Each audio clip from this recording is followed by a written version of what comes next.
စားမို့လားစားမို့လားတာရွက်စားမလားညိုနောက်ဆုတ်နောက်ဆုတ်ညိုညိုလို့ညိုအော်ရောကိုချောင်းနဲ့ကိုစားတော့ပဲရသမီးရသားလေးရဟေးကိုချောင်းကိုစားမတော့ထိုးမိမယ်ဒီမှာအမိုက်ပြင်ကောက်ရသားရဒါသားရရလေသားရအော်ကြောက်နေလူကျွရင်ခွေးလို့စားကြတယ်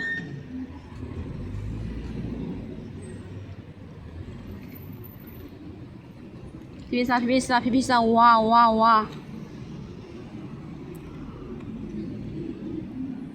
ဖြည်းဖြည်းဝါတာရေ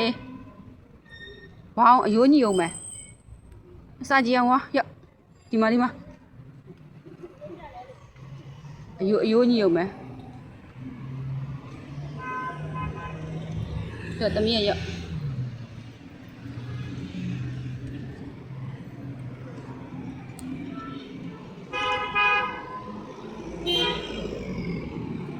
တာကြီးကတစ်ချောင်းပဲလားအဲ့ဒါတာကြီးကနောက်တစ်ချောင်းစားတော့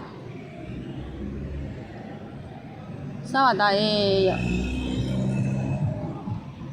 နောက်မှထမင်းခါစားမယ်သားထမင်းခါစားမယ်တော်တော့